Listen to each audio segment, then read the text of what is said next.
So I'm sitting there and I'm going like, well, it doesn't make sense for Baron Corbin to win. He's a heel.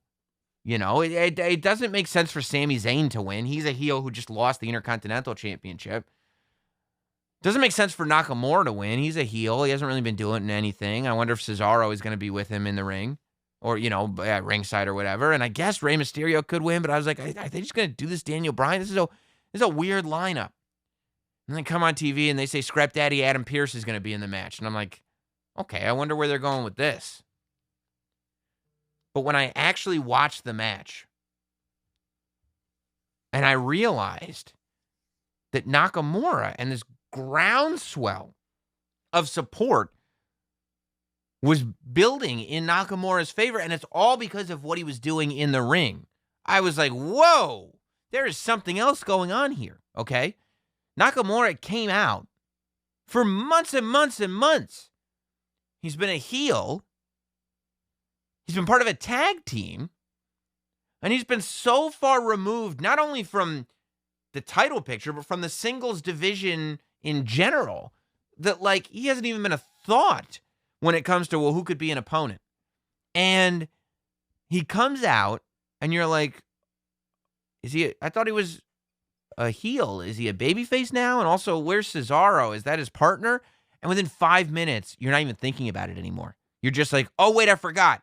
Shinsuke Nakamura is amazing. It's almost like they realized that Wrestle Kingdom was on Monday. That somebody watched Wrestle Kingdom, and they were like, man, we got to get some of these guys. And then somebody just piped up and said, we already have one of the guys who had some of the best Wrestle Kingdom Tokyo Dome matches ever. His name's Shinsuke Nakamura. He's on SmackDown. We have him already. Really?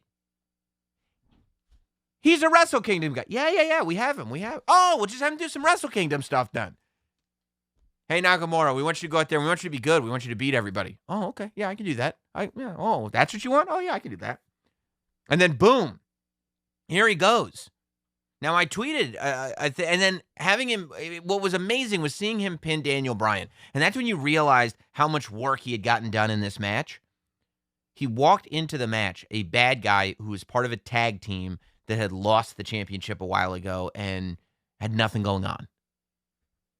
And when he got the clean pin on Daniel Bryan, one of the most popular superstars ever, everybody loves Daniel Bryan.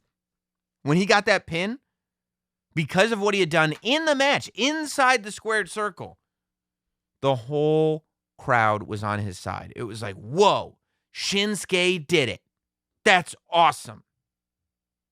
They were like, Bryan will have his day, but the story that was told in that ring tonight, I am so happy Shinsuke Nakamura won. And then to have Roman Reigns come out and the Usos beat him down, Roman beat him down, Shinsuke, and then kicking poor Adam Pearce in the face and putting him over Nakamura. Now, clearly as you watch this, I don't have spoilers. I don't have the inside track.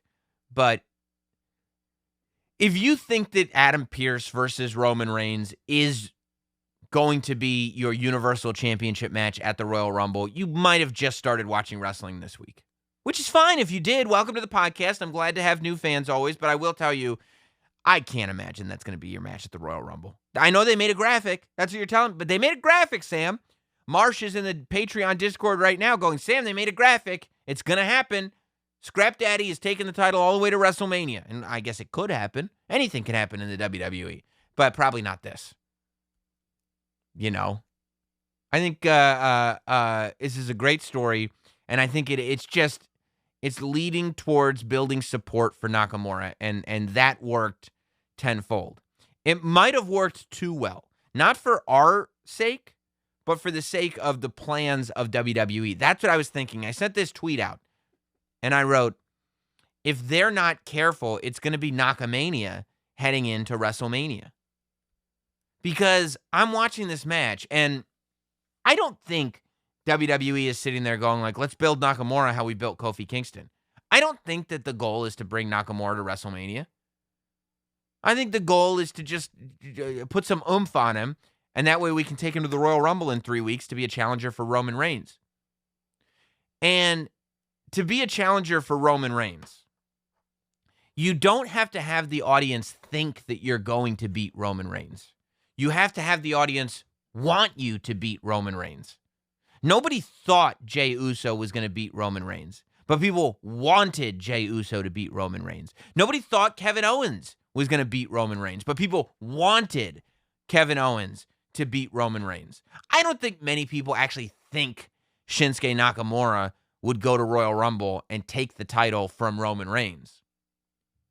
But people want Shinsuke Nakamura to go to the Royal Rumble and take the title off of Roman Reigns. And that is the magic of this Roman Reigns character. In order for the character to work, you have to believe that he is not losing that title. He is the top dog. He is the head of the table.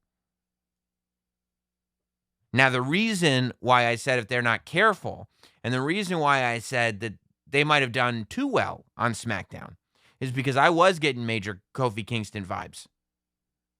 And if they keep their foot on the gas, if they keep their foot on the Nakamura acceleration pedal, and Nakamura keeps performing like he performed on SmackDown, you're going to end up in a scenario where the people are demanding Shinsuke Nakamura versus Roman Reigns at WrestleMania.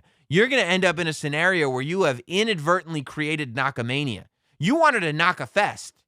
A Naka-Fest will take you 3 weeks to the Royal Rumble. NakaMania is going to take you all the way to WrestleMania. You want Naka-Fest if you only want to go to the Rumble. If your plan is still to do either Roman versus Bryan or Roman versus Drew or Roman versus Goldberg or Roman versus Big E or any of the many, many matches you could have with Roman Reigns at WrestleMania, then you want a Naka-Fest. But I'm telling you, there is at least... It's not a huge shot right now, but we're at least 10 to 15% that they're going to end up stuck in a scenario where Nakamura becomes this main event good guy that people want to see win the title. And I'm telling you, you let Nakamura off the leash, and it's going to happen. I thought everybody performed great in that match, but I mean, it was Shinsuke Nakamura's night. It was like just reminding everybody. Remember when you used to sing his music? Remember when he showed up to NXT? Remember from Wrestle Kingdom? Nakamura's back.